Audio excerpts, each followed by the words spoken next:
Guys, nakatikim na ba kayo ng embutidong hipon? Samahan niyo ako sa pagluluto ng embutidong hipon. Ito, hipon. Ito yung mga sangkap. Buko. Yan. Kinayod na buko. Tatlo lang pala yan. Tapos, isang kutsaritang asin. Ayan. Ito ay yan, no? Bawang, yan, bawang.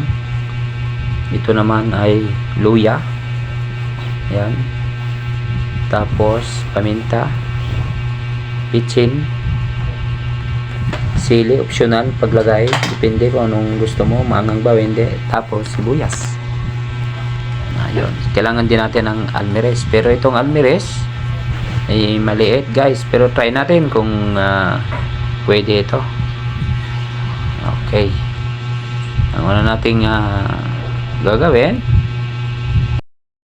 ayan, bawang. Dikdikin natin yung bawang. Ayan. Dikdikin natin ang bawang dito sa almirez hanggang sa siya ay maging pino o maduro.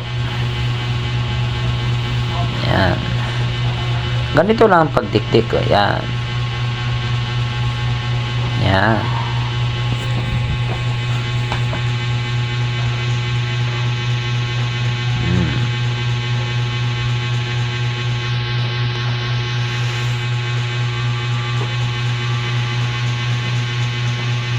Tapos natin dikdikin na yung sibuyas. Ayan. Yung sibuyas, isang pirasong sibuyas.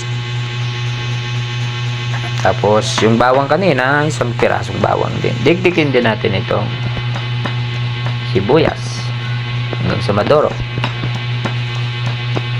Ginawa natin ito ng paisa-isa dahil maliit yung ating almirez. Pero kung sa malaking dikdikan, yung may bayo na kahoy na malaki, pwede yun sila pagsamahin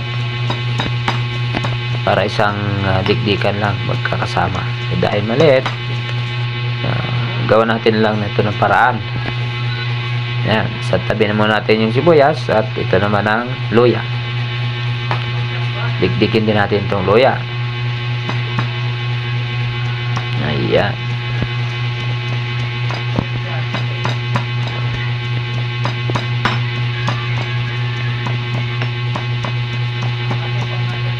Dikdikin natin hanggang sa madurog.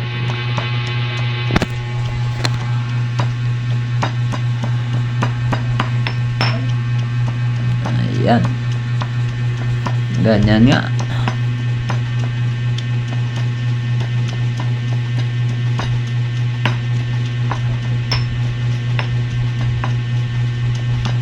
Pero mahirap dahil maliit yung espasyo ng almirez. Ayan. Ayan. Sumunod itong 6 na pirasong hipon. Malalaki. Yan.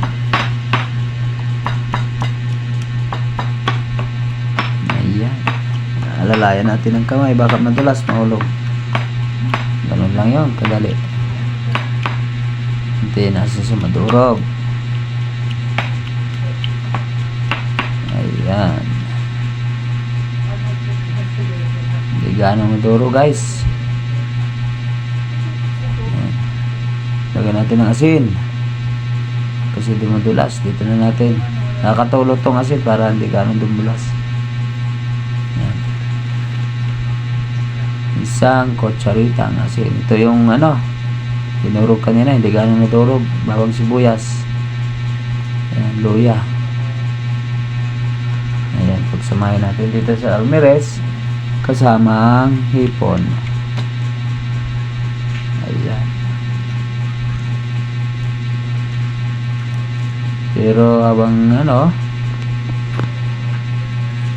dinidikdik natin yan, sama na rin natin itong 2 pirasong paminta. Yan.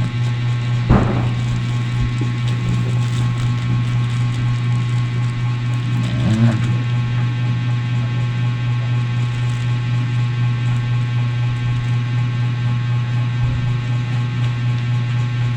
Dapat yung ihalo natin paminta ay durog na paminta. Ayan. Pero mahirap guys, mahirap ang durog dahil mali talaga yung espasyo. Ayan o. Kita nyo naman. Ayan. So, dapat madurog pa ng konti dito. Ang gawin natin ay santabi muna natin yung mga dinurog na ano. Sunod natin itong buko. Ayan. Durugin din natin yung buko.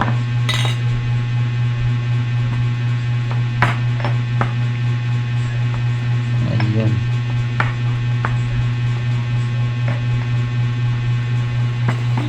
Ayan.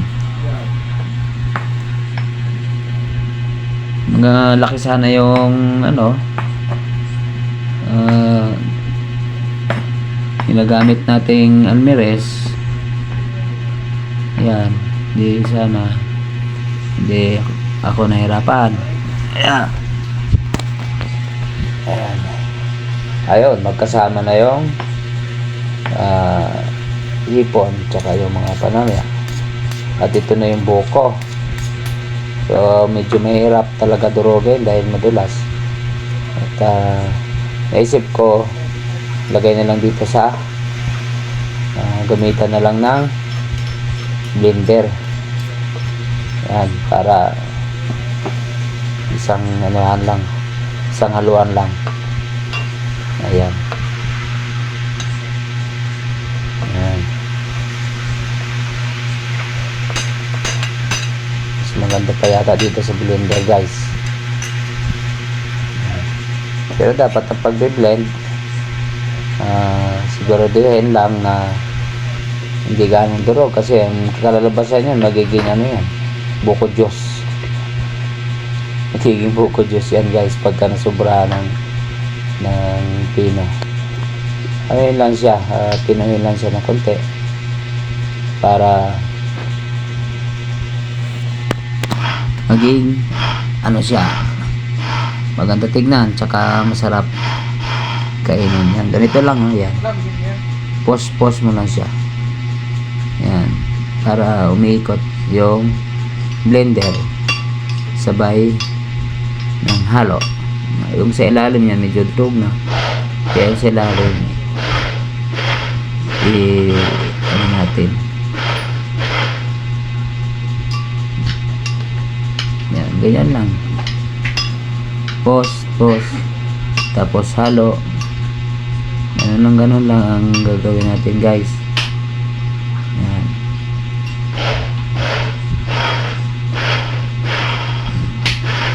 Ulit-ulit lang hanggang sa madurog. Kagaya ng sabi ko kanina, hindi natin kailangang durugin ng pinong-pino kasi magmumukha itong ano buko juice, magiging ano to, liquid, sobrahan. So yan, hinati ko lang yung buko. Kapag medyo okay na yan, santabi ko na yung kalahati, tapos isunod ko naman yung kalahati. Yan.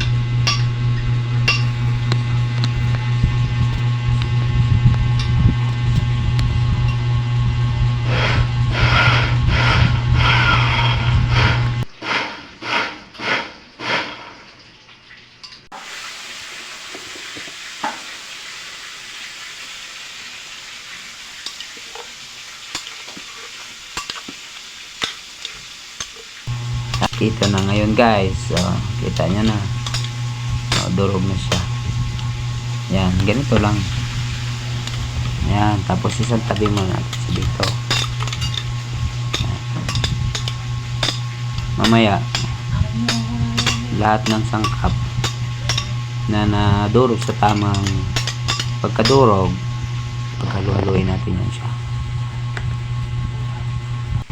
Ito guys, yung buong buko na dinurog ko sa blender.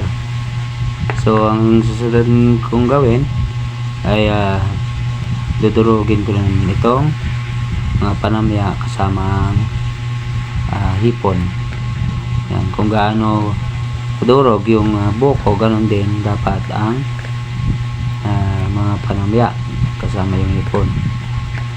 Yan, sama-samahin dito sa blender. Napakadali lang to guys.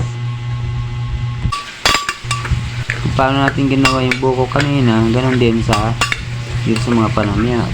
Post lang natin siya para hindi gaano madurog yung panamya. Matapos na madurog guys, timpla natin siya ng bitsin. Ayan, lagyan natin ng bitsin. Ayan. Hindi masyadong madami, mamaya dagdagan na lang natin pag kulang.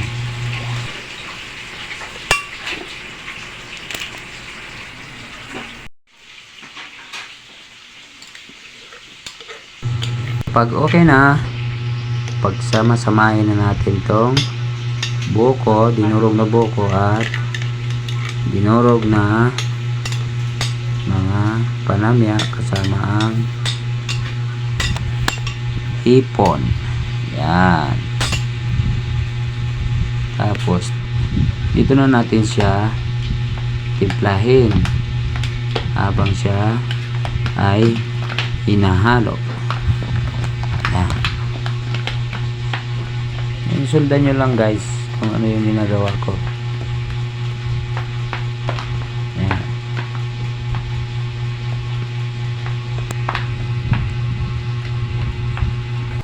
At ito na ngayon guys yung pinaghalong buko, panamya at hipon.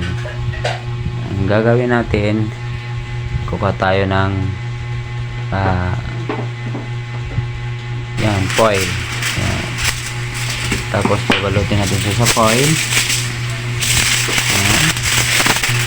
At ganito guys ang pagbalot ng foil. Yan. Yan.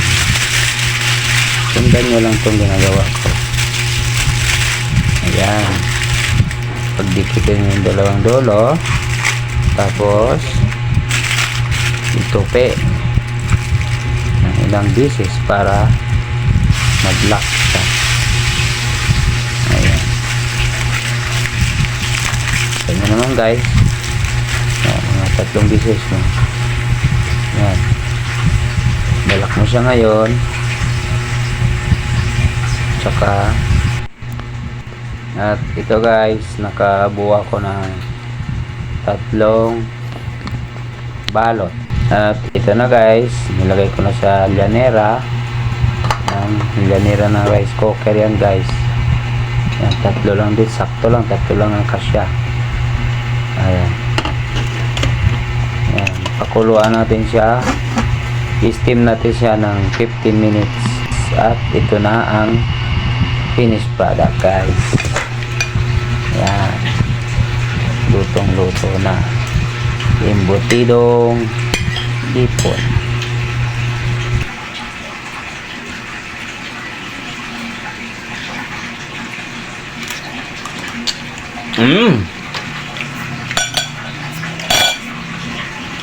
Yummy, sarap.